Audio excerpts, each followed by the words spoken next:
In this video, we're going to go through the general operation of the EVO SP8 when used in tandem with any ADAT or SPDIF equipped audio interface. Today, we're going to be using an unracked SP8. However, if you have the optional rack ears, unscrew the rubber feet from the bottom of SP8 and connect the rack ears using the screws provided. SP8 can then be mounted into your rack. To begin, let's get everything connected. When expanding an audio interface with SP8, it's important that both devices are in sync with each other. This is achieved through a clocking signal, in which one device creates the clock signal and the other device listens and syncs to that signal. This setup will work with any audio interface with an optical input. However, depending on the actual connectivity of your interface, there are alternative setups that utilize the word clock input that you might find more beneficial, especially if connecting more than two pieces of equipment. The most basic way of setting up a single SP8 with an audio interface is plugging an optical cable from the optical output of SP8 to an optical input on your audio interface.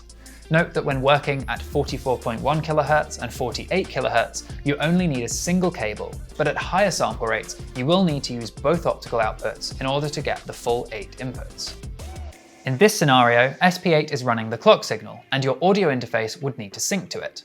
Depending on the interface you are using, there is normally a settings menu item which will tell the interface to sync from an external source, so make sure you select this for this setup. When operating like this, you'll need to manually ensure that SP8 is set to the same sample rate as the project you're working on.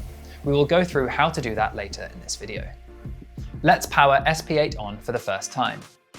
Connecting power will automatically power on SP8, and then you'll be taken through the initial setup process. Using the control wheel, set the brightness level for the channel and ring LEDs, then press the wheel to confirm. Next, you'll be prompted to select the clock source. In this example, we need to select internal. As we are using the internal clock, we need to set the sample rate. Here, you need to set it to whatever you'll be using on your audio interface or in your DAW project. Finally, you'll be prompted to select the source for the analog outputs. Selecting digital will convert any audio you bring into SP8 using the digital inputs and send it to the line outputs, perfect for sending audio from your DAW to external equipment. Selecting analog will send a copy of your inputs to the line outputs, which is great for creating a backup recording on an external device or sending to something like a mixer. If you aren't planning on using the line outputs, you can just leave it on the default. Then navigate to finish. You will then see the setup complete dialog. To start recording with SP8, plug your microphones or instruments into the input connectors. If you're going to be using an instrument such as an electric bass or guitar, ensure you're using either input 1 or 2 on the front panel, and that you set the input to instrument mode by pressing the channel and then the instrument button. If you're using a condenser microphone, you will need to use phantom power. Simply press the input button that the mic is connected to and press the 48-volt button. The red light on the 48-volt button will illuminate to indicate that phantom power is now on, and you will also be prompted on the SP8 screen with Gerald the Phantom. If you're recording a stereo source and want to match your input levels, you can stereo link consecutive inputs by holding down both input buttons at the same time. You will see both input buttons illuminate and will see a stereo linking icon on the screen.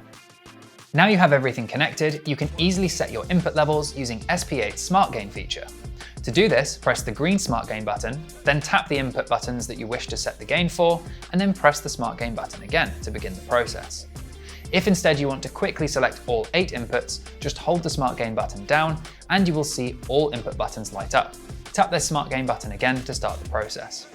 The screen will also indicate that Smartgain is now active and the LED ring will begin to animate. Now start performing into your mics or playing your instruments, and Smartgain will analyze the incoming signals as you're playing and set your levels correctly. If Smartgain has been successful, you will receive a Smartgain complete indication on screen and you're good to go. If Smartgain fails on one or more inputs, a failure indication will be displayed showing you which input it failed on.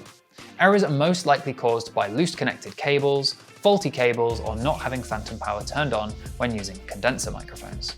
If you don't want to use Smartgain or you want to adjust the levels yourself afterwards, you can set your gain manually by pressing one of the input buttons and then turning the control wheel until you're happy with the level.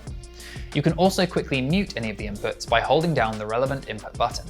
The input button LED will flash and a mute indication will be displayed on screen. To change any of the settings while using SP8, the settings menu can be accessed by holding down the control wheel. Here you can quickly power off SP8, adjust the clock source, sample rate, word clock settings, output source, and brightness.